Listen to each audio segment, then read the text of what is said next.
আসসালামু আলাইকুম প্রিয় আপুরা ভাইয়ারা, আমি বলেছিলাম যে একটা সাজানো গোছানো একটা রেসিপি নিয়ে আসবো। এই যে রেসিপি নিয়ে আসলাম আজকে আবারও গ্যালারিজ থেকে। ফিশ বারবিকিউ বানানোর জন্য যা যা উপকরণ লাগে তা দেখিয়ে দিলাম। এখানে সব রকম বাটা মশলা দেওয়া হয়েছে, আর যত গুঁড়া মশলা আছে সবগুলো দিয়েছি একটু একটু করে, দেখতেই পাচ্ছেন।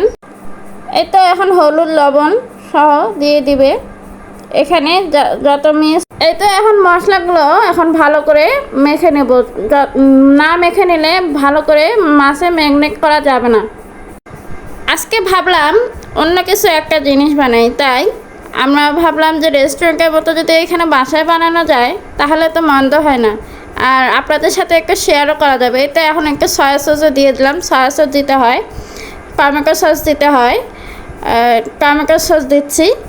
আর আমার হাতের কাছে বারবিকিউ সস ছিল না, তাই দিতে পারিনি। আপনাদের কাছে যদি থাকে তাহলে অবশ্যই দিতে পারেন। এই তো 1 চামচ করে সবগুলো দিয়ে দিচ্ছি। এখন মশলাটা ভালো করে পানি দিয়ে একটু গুলিয়ে দেব। দেখুন কত সুন্দর করে মিক্সড করা হচ্ছে। এমনিতেই যেন খাওয়া যাবে, এভাবে মিক্সড করতে হবে। এভাবে মশলাগুলো মিক্সড করে এখন মাছটার গায়ে দিয়ে দিতে হবে। এমনভাবে দিয়ে দিতে হবে সব মশলাগুলো যেন ভালোভাবে ঢুকে যায়। দেখুন আমার আম্মু ভালো করে।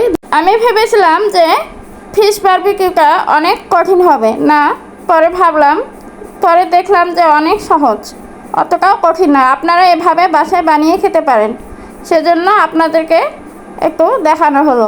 আব্বু আর আমার ছোট ভাইয়ের এই তেলাপিয়া মাছটা খুব অপছন্দ, তাই আমি ভাবলাম যে একটাই ফিশ বারবিকিউ করে ট্রাই করি, দেখি কেমন হয়। যে করা শেষ হলো সে আব্বুদের সামনে নিয়ে আসে মাত্র নিমেষে শেষ করে দিল। ভাগ্যে আমারই ঢুকলো না। আসলে এতটাই টেস্ট ছিল মাছটা, খেতে অনেক সুন্দর ছিল আর দেখতেও অনেক সুন্দর লাগছিল। এই তো এখন লেবুর রস দিয়ে দিচ্ছি। আপনারা কিন্তু লেবুর রস দিতে ভুলবেন না। ম্যাগনেট করে নিয়ে ফ্রিজে 1 ঘন্টা রেখেছিলাম, আপনারাও তাই এভাবে রাখবেন। এখন তেলটা গরম করতে দিলাম আর মাছের গায়ে এখন তেলটা ব্রাশ করতে হবে সরিষার তেল দিয়ে।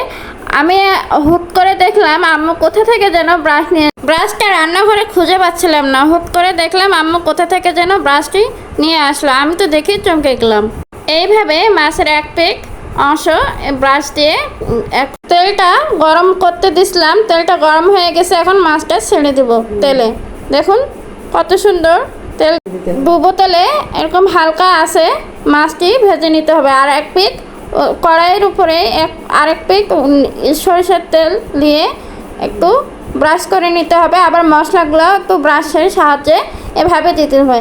আর তেলগুলো একটু গরম তেলটি এভাবে উঠে দিলে মাছের গায়ে একটু ভাজাটা ভালো হবে আর দেখতেও সুন্দর লাগবে। এই তো আমাদের ফিশ বারবিকিউ হয়ে গেছে। দেখুন কত সুন্দর লাগতেছে। এভাবে সাজিয়ে গুছিয়ে পরিবেশন করলে অনেক ভালো লাগে, একদম রেস্টুরেন্টের মতো। আপনারা বাসায় এভাবে খেয়ে দেখতে পারবেন, গেস্ট আসলে এভাবে পরিবেশন করতে পারবেন। আমার রান্নাকে যদি ভালো লেগে থাকে তাহলে অবশ্যই লাইক কমেন্ট শেয়ার করবেন, পাশে ফলো দিয়ে রাখবেন। ধন্যবাদ সবাইকে। ভালো থাকবেন, সুস্থ থাকবেন, ভালো ভালো খাবার খাবেন, নিজেকে অনেক অনেক সুস্থ রাখবেন। ধন্যবাদ।